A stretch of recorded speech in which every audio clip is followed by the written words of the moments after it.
नमस्कार दोस्तों, मैं अर्पित शर्मा और आप सभी का मैं स्वागत करता हूं अपने इस चैनल बायोलॉजी विद अर्पित में। और आज से हम बात करने वाले हैं फिजिकल एजुकेशन क्लास 12 की थर्ड यूनिट के बारे में, जिसका नाम है योगा एंड लाइफस्टाइल। तो ये जो हमारी थर्ड यूनिट है योगा एंड लाइफस्टाइल, आइए देखते हैं इसका सिलेबस क्या है। सबसे पहले है asanas as preventive measures, obesity, उसमें जो आसन होते हैं उनको क्योर करने के लिए उसके प्रोसीजर, बेनिफिट्स एंड कॉन्ट्राइंडिकेशन किस किस के, वज्रासन, हस्तोत्थान आसन, त्रिकोण आसन एंड अर्धमत्स्येंद्र आसन।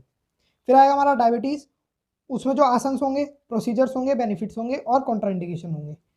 फिर आएगा हमारा अस्थमा, प्रोसीजर्स, बेनिफिट्स, कॉन्ट्राइंडिकेशन और इन सब आसन के सुखासन, चक्रासन, गोमुख आसन, पर्वतासन, ये सभी हम जो हमारा फिजिकल एजुकेशन का जो पार्ट यूनिट थर्ड है योगा एंड लाइफस्टाइल, इसको हम दो पार्ट में कवर करने वाले हैं। फर्स्ट पार्ट में हम पढ़ने वाले हैं meaning of yoga, importance of yoga, what is asanas and objectives और बेनिफिट्स ऑफ आसनास, ये हम फर्स्ट पार्ट में पढ़ने वाले हैं। सेकंड पार्ट में हम पढ़ने वाले हैं पूरा डिटेल में ये जो हमारी 4 डिजीज हैं, ये जो आपको लास्ट में दिख रही है बैक पेन। बैक पेन आपके सिलेबस से इस बार 2021 के लिए ये हटा दिया गया है। बैक पेन आपको एग्जाम में नहीं पूछेंगे वो, ठीक, बैक पेन को आपको नहीं पढ़ना है। तो ये जो हमारी 4 डिजीज हैं, diabetes, asthma, hypertension and obesity, ठीक, ये 4 डिजीज क्या होती हैं, उनको ठीक करने के लिए, उनको क्योर करने के लिए कौन कौन से आसन होते हैं, उनको क्या प्रोसीजर्स होते हैं, क्या बेनिफिट्स होते हैं और क्या कॉन्ट्राइंडिकेशंस होते हैं, ये सभी हम पार्ट 2 में पढ़ने वाले हैं। ठीक, पार्ट 2 में ये सभी हम कवर करने वाले हैं। आज की वीडियो में हम स्पेशली पढ़ने वाले हैं meaning of yoga, importance of yoga, asanas, meaning of asanas and benefits of asanas, ये हम आज की वीडियो में पढ़ने वाले हैं। तो 2 पार्ट में वीडियो रहेगी। लास्ट में आपको क्वेश्चंस प्रोवाइड करे जाएंगे जो एग्जाम्स में बहुत ही इंपॉर्टेंट है, एग्जाम्स के पॉइंट ऑफ व्यू से, और वीडियो देखना और उन क्वेश्चंस को करना बहुत ही बेनिफिशियल क्वेश्चंस हैं, वो बहुत ही इंपॉर्टेंट क्वेश्चन। तो चलिए शुरू करते हैं।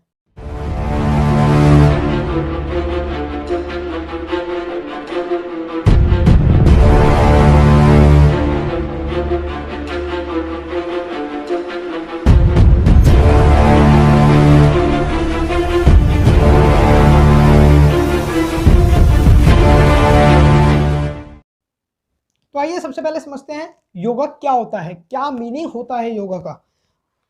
दिगंबर जी, स्वामी दिगंबर जी के according yoga is a union of आत्मा एंड परमात्मा, आत्मा का परमात्मा से मिलन योगा कहलाता है, ठीक। और डिक्शनरी मीनिंग योगा का क्या है, set of physical and mental exercise. आप योगा में देखिए ना, फिजिकल और मेंटल एक्सरसाइज दोनों होती हैं, ध्यानात्मक और जो हमारी फिजिकल एक्सरसाइजेज होती हैं, जो हमारी बॉडी मतलब स्ट्रॉन्ग करने के लिए होती हैं, जो हमारा माइंड कंसंट्रेशन पावर स्ट्रॉन्ग करने के लिए होती है, वो होती है हमारी मेंटल एक्सरसाइजेज। और फिजिकल एक्सरसाइजेज जो हमारी बॉडी की स्ट्रेंथ मजबूत करने के लिए होती हैं। तो yoga is a set of physical and mental exercise both. तो स्वामी दिगंबर जी के अकॉर्डिंग क्या था, yoga is the union of आत्मा विद परमात्मा। बात समझ आ रही है। तो योगा कुछ नहीं, योगा सिंपली लैंग्वेज में अगर बात करें तो योगा एक ऐसी सेट है फिजिकल एक्सरसाइजेज का और मेंटल एक्सरसाइजेज का जो परफॉर्म करी जाती है वन बाय वन आपकी स्ट्रेंथ और माइंड कंसंट्रेशन पावर को स्ट्रॉन्ग करने के लिए। बात समझ आ रही है। तो ये हमारा मीनिंग ऑफ योगा है। बहुत सी संस्थाएं हैं जो योगा का कार्यक्रम चलाती हैं, वो किस लिए, जो हमारे यूथ है उसमें उनमें कंसंट्रेशन पावर स्ट्रॉन्ग हो, हमारी स्ट्रेंथ स्ट्रॉन्ग हो, ठीक है, बॉडी की स्ट्रेंथ स्ट्रॉन्ग करने के लिए ये योगा का बहुत ही इंपॉर्टेंस है हमारी लाइफ में, ठीक है। अब हम बात करेंगे इंपॉर्टेंस ऑफ योगा, क्या क्या इंपॉर्टेंस है, अलग अलग पॉइंट में हम पूरा डिस्कस करेंगे। तो आजकल की स्ट्रेस, एंजाइटी और टेंशन भरी जिंदगी में योगा का बहुत ही इंपॉर्टेंस है। तो आइए समझते हैं इंपॉर्टेंस क्या क्या है। सबसे पहला इंपॉर्टेंस आता है हमारा, इट रिड्यूसेस टेंशन। जो हमारी योगा है, जो हमारे ध्यानात्मक आसन है, डिफरेंट ध्यानात्मक आसन है, ध्यानात्मक पोजीशंस हैं, वो हमारी टेंशन रिड्यूस करती हैं। Regular practice of yoga is helpful to reduce the tension. Dharana and dhyana are beneficial for getting peace of mind. Yoga helps to relax the body. जो हमारे ध्यानात्मक आसन है, आपका पद्मासन, आपका शांत वाला जो सिटिंग पोस्चर है, वो हमारे टेंशन रिड्यूस करता है। जो हमारा मेडिटेशन होता है वो हमारी टेंशन रिड्यूस करता है। पद्मासन में बैठकर आप अगर एक शांत एटमॉस्फेयर में मेडिटेशन करें तो आपकी टेंशन रिड्यूस होगी। तो first importance is it reduces tension, ठीक। सेकेंड इंपॉर्टेंस आता है हमारा, इट इम्प्रूव्स कंसंट्रेशन पावर। जो हमारा मेडिटेशन होता है, जो ध्यानात्मक आसन होते हैं, उससे हमारी कंसंट्रेशन पावर बढ़ती है, टेंशन रिड्यूस होता है। और कंसंट्रेशन पावर मेडिटेशन से हमारी क्या होता है, एक एकाग्रत मन करके जो हम बैठते हैं शांत मन से, उससे हमारी कंसंट्रेशन पावर इंप्रूव होती है। बात समझ आ रही है। थर्ड इंपॉर्टेंस आता है हमारा, cleans respiratory organ. Different exercises जो होती हैं हमारी, नेति, धोती, कपालभाति, ये हमारी सच एक्सरसाइजेज हैं, योगिक एक्सरसाइजेज, जिससे हमारा रेस्पिरेटरी ऑर्गन क्लीन होता है। जो हमारी कपालभाति होती है, इससे हमारा रेस्पिरेटरी सिस्टम बहुत ही स्ट्रांग होता है और क्लीन होता है। बात समझ आ रही है। फोर्थ इंपॉर्टेंस आता है हमारा, controls sense organ. Different yoga techniques के दौरान, डिफरेंट योगा टेक्निक्स जब हम फॉलो करते हैं, उससे हम हमारे जो सेंस ऑर्गन है उन पे कंट्रोल पा सकते हैं। ठीक। फिफ्थ आता है हमारा, it relaxes the body. Shavasana and Makar asana, ये हमारे कुछ ऐसे बेनिफिशियल आसन हैं जिससे हमारी बॉडी रिलैक्स होती है। सिक्स्थ आता है हमारा, क्योर्स वेरियस डिजीजेस। ये जो हमारा योगा है, इससे हमारी वेरियस डिजीजेस क्योर्स हो सकती हैं। जो हमारा रेस्पिरेटरी डिजीज है, अस्थमा, वो हम रेस्पिरेटरी डिजीजेस के लिए जो आसन होते हैं और जो योगिक क्रियाएं होती हैं, कपालभाति, नेति, धोती, उनको फॉलो करके हम अस्थमा, हाई ब्लड प्रेशर और हार्ट प्रॉब्लम की जितनी भी बीमारी हैं उनको हम क्योर कर सकते हैं। ठीक। It cures various diseases. फिर आएगा हमारा रिड्यूस ओबेसिटी। जो हमारा सेवंथ इंपॉर्टेंस है हमारा योगा का, इट रिड्यूसेस ओबेसिटी। जो हमारे मोटे पीपल्स होते हैं, जिनका वजन हद से ज़्यादा बढ़ता चला जा रहा है, वो कुछ योगिक एक्सरसाइजेस करके अपने वजन पर कंट्रोल पा सकते हैं। ठीक। एट्थ आएगा हमारा, कीप्स द करेक्ट पोस्चर। जो हमारे कुछ आसन होते हैं, जो हमारे फ्लेक्सिबिलिटी को कंट्रोल करने के लिए, फ्लेक्सिबिलिटी इंप्रूव करने के लिए, हमारी जो बॉडी की फ्लेक्सिबिलिटी है उसको इंक्रीज करने के लिए जितने भी आसन होते हैं, धनुरासन, चक्रासन, हलासन, और ये जितने भी जिनमें हमारी मसल्स का पूरा इन्वॉल्वमेंट हो रहा है, हमारी मसल्स पूरी खुल रही हैं अच्छी तरीके से, हमारी फ्लेक्सिबिलिटी इंक्रीज होती है और हमारा पोस्चर करेक्ट होता है। ताड़ आसन से हमारी हाइट इंक्रीज होती है। जो बचपन में बच्चे ताड़ आसन परफॉर्म करते हैं, उनकी गारंटी से हाइट इंक्रीज होती है। तो ये कुछ इंपॉर्टेंस है हमारे योगा के कि योगा क्यों फॉलो करनी चाहिए। एक बार फिर से देख लीजिए। Reduce tension, improves concentration, clean respiratory organs, control sense organ, relaxes the body, cures various diseases, reduce obesity, मोटापा घटाता है, keeps the correct posture and increase flexibility. ये अगर बचपन से बच्चे अगर योगा फॉलो करें तो उनकी फ्लेक्सिबिलिटी इंक्रीज होगी और उनका पोस्चर करेक्ट होगा। बात समझ आ रही है। अब हम नेक्स्ट बात करेंगे आसनास क्या होते हैं। तो आइए समझते हैं आसनास क्या होते हैं। योगा के हर एक पोस्चर को जो योगा परफॉर्म करते हैं, वो जो एक पर्टिकुलर पोस्चर है, जो हर एक पोस्चर्स होते हैं, डिफरेंट पोस्चर्स होते हैं। अब आप एग्जांपल ले लीजिए हमारा सूर्य नमस्कार का। सूर्य नमस्कार के हर एक पोस्चर को हम आसन कहते हैं। तो आसन क्या है, ब्रह्मोपनिषद के according asana is to sit in a comfortable position और पोस्चर फॉर एवरलास्टिंग पीरियड। किसी एक ध्यानात्मक या किसी भी पोजीशन में, एक कंफर्टेबल पोजीशन में एवरलास्टिंग पीरियड तक कंट्रोल बैठना, वो हम आसना कहते हैं। ठीक। According to Maharshi Patanjali, Asna means स्थिरम सुखम आसनम। दैट इज, क्या मीनिंग है उसका, the position which is study and comfortable. जो पोजीशन आपकी स्टिल है, बिल्कुल स्टडी है और कंफर्टेबल पोजीशन है।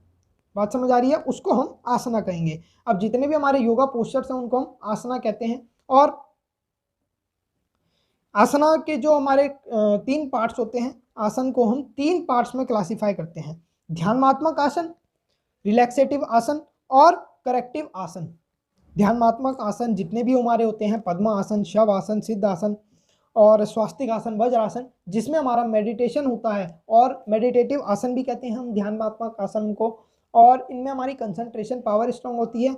और ध्यानात्मक आसन को पीसफुल एटमॉस्फेयर में करने से बहुत ही अच्छा इंप्रूवमेंट होता है, हमारी बॉडी रिलैक्स होती है और हमारी जो कंसंट्रेशन पावर है वो इम्प्रूव होती है। फिर आता है हमारा रिलैक्सेटिव आसन। रिलैक्सेटिव आसन में आता है हमारा शशांक आसन, शव आसन एंड मकर आसन, और भी बहुत कुछ, और भी बहुत आसन आते हैं इसमें। तो ये हमारी मेंटल फटीग को, फिजिकल और मेंटल फटीग को इम्प्रूव करने में काम आते हैं। ये हमारी बॉडी को रिलैक्स करते हैं, हमारे माइंड को रिलैक्स करते हैं, तब इनका नाम है रिलैक्सेटिव आसन।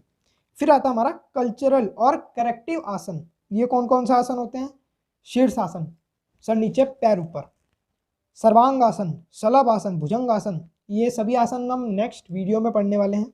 मयूर आसन, पश्चिम उत्तानासन, ये सभी आसन हमारी फिजिकल डेवलपमेंट, हमारे पोस्चर को करेक्ट करने के लिए, हमारी फ्लेक्सिबिलिटी को बढ़ाने के लिए काम आते हैं। बात समझ आ रही है? तो आसना क्या है? एक ऐसा पोस्चर जो आपके लिए कंफर्टेबल है, स्टडी है। बात समझ आ रही है? योगा के हर एक पोस्चर को हम आसना कहते हैं। बात समझ आ रही है ना? तो मीनिंग ऑफ योगा आपको क्लियर हो गया, क्या होता है, इंपॉर्टेंस क्या होता है योगा का, वो क्लियर हो गया। आसन क्या होते हैं वो क्लियर हो गया। अब हम बात करेंगे बेनिफिट्स, आसन को करने का, जो एक पर्टिकुलर पोस्चर है उसको करने के क्या क्या बेनिफिट्स होते हैं, आइए समझते हैं। तो फर्स्ट बेनिफिट आता है हमारा digestive system works efficiently. Digestive system जो होता है, हमारा पाचन क्रिया होती है, वो बहुत ही एफिशिएंटली वर्क करता है। अब कुछ एक आसन होते हैं, चक्रासन हो गया, और फॉरवर्ड बेंड हो गया, बैक बेंड हो गया, ट्विस्ट हो गया, ये जो खड़े होकर ऐसे ट्विस्ट करते हैं हम बॉडी को, ये आसन अगर हम रेगुलर बेसिस पर परफॉर्म करें तो इनसे क्या होगा, जो हमारा वेरियस ऑर्गन्स हैं जिनके, जब ये आसन हम परफॉर्म करते हैं, जो हमारे वेरियस इंपॉर्टेंट ऑर्गन हैं लाइक स्प्लीन हो गया, लिवर हो गया, जो हमारे डाइजेस्टिव सिस्टम में काम आते हैं, उनमें जेंटल मसाज देता है। ये रेगुलर बेसिस पर अगर ये हम आसन करते हैं तो ये जेंटल मसाज देते हैं उन इम्पॉर्टेंट ऑर्गन को, जिससे कि जो हमारा ब्लड फ्लो होता है उन ऑर्गन्स में वो एफिशिएंट हो जाता है और हमारा डाइजेस्टिव सिस्टम एफिशिएंटली वर्क करने लगता है। बात समझ आ रही है? तो अगर रेगुलर बेसिस पर हम ये आसन करें, चक्रासन हो गया, forward bend, back bend, twist, body twist, ये कुछ एक आसन करें तो हमारा जो प्रॉपर फ्लो है हमारा ब्लड का उन ऑर्गन्स में, वो अच्छा हो जाएगा और हमारा डाइजेस्टिव सिस्टम एफिशिएंटली वर्क करेगा। ठीक, अब हम बात करेंगे नेक्स्ट बेनिफिट की। नेक्स्ट हम बात करते हैं सर्कुलेटरी सिस्टम की। सर्कुलेटरी सिस्टम हमारा इंप्रूव होता है आसनास करने से, जो वेरियस आसन होते हैं उनको परफॉर्म करने से हमारा सर्कुलेटरी सिस्टम जो है, जो हमारा ब्लड फ्लो है हमारा पूरी बॉडी में, वो सिस्टम हमारा इंप्रूव होता है। अब एग्जांपल्स लेते हैं, ये जो हमारा इन्वर्टेड पोस्चर्स होते हैं, head stand, hand stand, shoulder stand, ये जो सर नीचे पैर ऊपर, ये हमारा ये जो आसन होते हैं इनको करने से जो हमारा पूरी बॉडी में जो हमारा वेस्ट, जो हमारा डीऑक्सीजनेटेड ब्लड है जो हमारा वेरियस पार्ट्स ऑफ बॉडी में, वो ड्रेन आउट हो जाता है और वो हमारा हार्ट की तरफ पंप होता है, जिससे कि हमारा हार्ट फटाफट से ऑक्सीजनेटेड ब्लड बनाता है और जितने भी हमारे क्लॉट्स होते हैं वो हमारे रिमूव हो जाते हैं। मतलब कि सर्कुलेटरी सिस्टम एफिशिएंटली वर्क करता है, उसमें कोई ब्लॉकेज नहीं होती है। कोई भी हार्ट डिजीज हम जो आसन करते हैं, ये वेरियस जो हमारा हेड स्टैंड हो गया, शोल्डर स्टैंड हो गया और डिफरेंट हमारा जिसमें रनिंग होती है, ये सभी आसनास हमारे जो डिजीज़ हैं रिलेटेड टू हार्ट वो क्योर होती हैं। बात समझ आ रही है? तो ये नोट्स आपको नीचे डिस्क्रिप्शन में मिल जाएंगे कि आपको कैसे कैसे एग्जाम्स में लिखना है, ये आपको अच्छी तरह समझ आ जाए, इसलिए मैं हिंदी में अच्छे से एक्सप्लेन कर रहा हूँ। बाकी एग्जाम्स में आंसर कैसे लिखने हैं वो सभी आपको नीचे नोट्स में मिल जाएगा। नोट्स में सब चीज़ गिवन है कि आपको लिखना कैसे है, मतलब नोट्स, वो जो नोट्स हैं वो पढ़िए प्यार से। आपको जो मैं पढ़ा रहा हूँ ये ध्यान से सुनिए, नोट्स आप आराम से पढ़ लेंगे मुझे पता है, और बस आपको और कुछ नहीं करना है क्योंकि आप समझ चुके हैं, 12th क्लास के बच्चे हैं, समझ के इंग्लिश में कन्वर्ट करना बहुत आसान बात है आपके लिए, आप कर लेंगे। थर्ड पॉइंट आता है हमारा रेस्पिरेटरी सिस्टम बिकम्स एफिशिएंट। जो हमारी नेति, धोती, कपालभाति है, ये जो हमारी क्रियाज हैं, ये जो हमारी आसन हैं, इनको परफॉर्म करने से हमारा जो रेस्पिरेटरी सिस्टम होता है, हमारा लंग्स जो होता है उन पर प्रेशर पड़, जो हमारे आसन से इन पे हमारे लंग्स पर प्रेशर पड़ता है, हमारा रेस्पिरेटरी सिस्टम एक स्ट्रांग हो जाता है। जो हमारे पिकॉक पोज है, शलभासन है, भुजंग आसन है, जो हमारा भुजंग आसन होता है, हमारा ये जो फ्रंट पोर्शन है पूरी चेस्ट खींचती है, उससे हमारे जो लंग्स होते हैं वो स्ट्रांग होते हैं। ठीक, तो ये हमारे आसन से, इन आसनों को करने से हमारा जो डिजीज़ होती है, रेगुलर डिजीज़, कफ, कोल्ड, अस्थमा, ये हमारी प्रिवेंट हो सकती है। बात समझ आ रही है? तो रेस्पिरेटरी सिस्टम बिकम्स एफिशिएंट।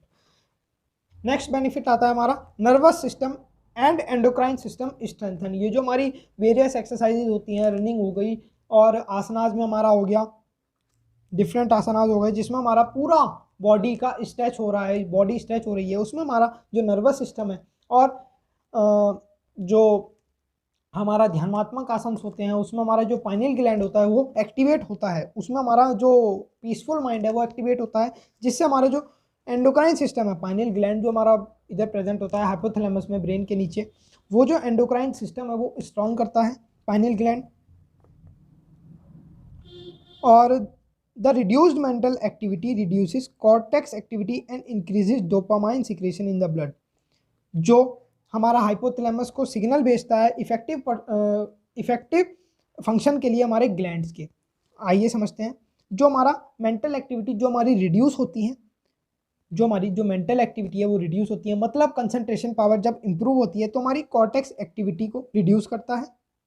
और डोपामाइन सिक्रेशन, जो हमारा हाइपोथैलेमस में डोपामाइन सिक्रेट होता है उसको इंक्रीज करता है ब्लड में, और जिससे कि हमारा एक पॉजिटिव सिग्नल सेंड होता है हमारा हाइपोथैलेमस को, जिससे कि हमारा जो ग्लैंड्स का फंक्शन है, हाइपोथैलेमस क्या है, जितने भी हमारे ग्लैंड्स हैं उनका बाप है, ऐसे समझिए।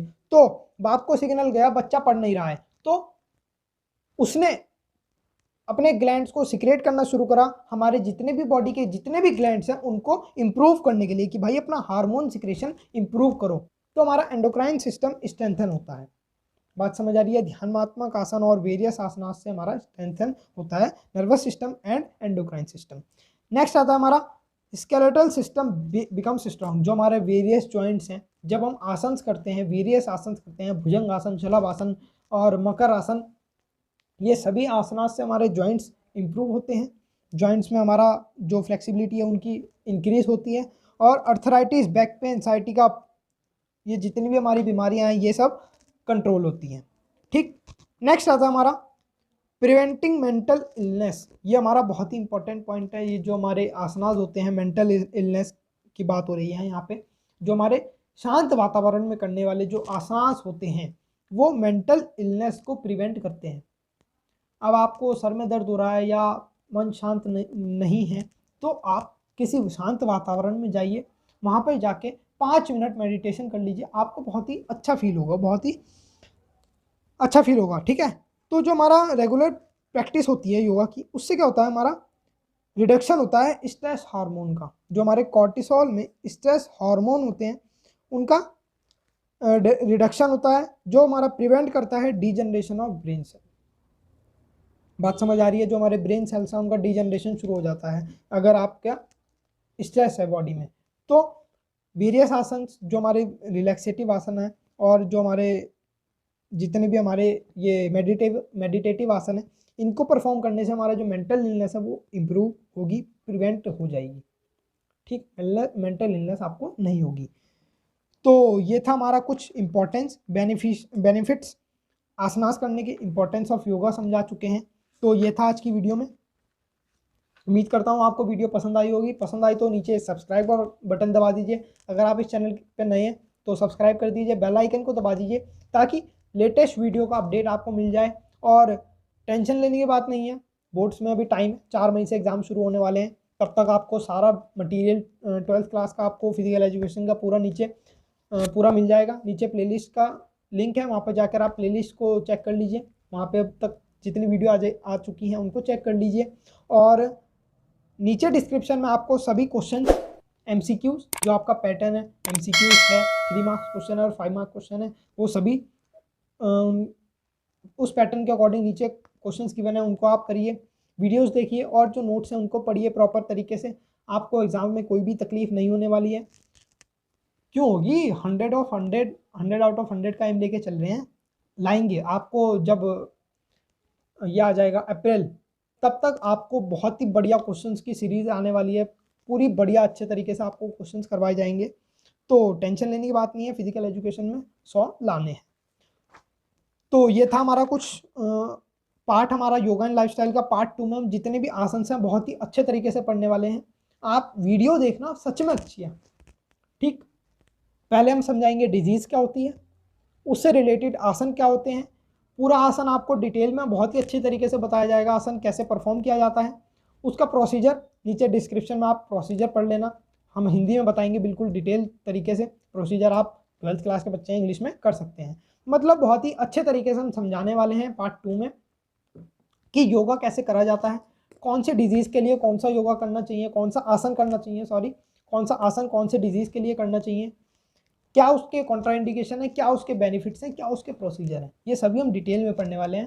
तो मिलते हैं हम अपनी नेक्स्ट वीडियो में, तब तक के लिए take care, have a good day, bye.